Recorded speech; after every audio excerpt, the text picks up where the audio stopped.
काँग्रेस राजवटीत संविधानात सर्वाधिक बदल करण्यात आले।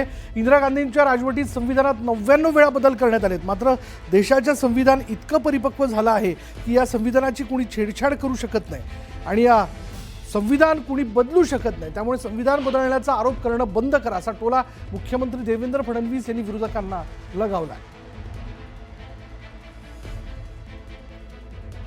स्वर्गीय श्रीमती इंदिराजींचं सरकार होतं, त्या सरकारने सांगितलं की नाही, आम्ही न्यायालयापेक्षा सुप्रीम आहोत आणि 24वी घटना दुरुस्ती केली आणि 24व्या घटना दुरुस्तीमध्ये त्या ठिकाणी सांगितलं की पार्लमेंटला ॲब्सोल्यूट पॉवर आहे, अनिर्बद्ध अधिकार आहे। आम्ही या संविधानाचा कुठल्याही प्रकारे बदल करू शकतो, कुठल्याही संविधानाच्या आर्टिकलमध्ये पाहिजे तो बदल आम्ही करू शकतो।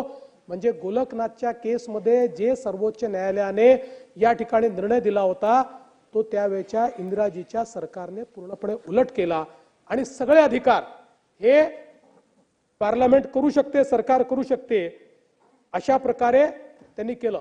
पण हा जो कायदा होता ना, मिसा, कुठलाच मूलभूत अधिकार नाही, नो स्क्रुटिनी, नथिंग।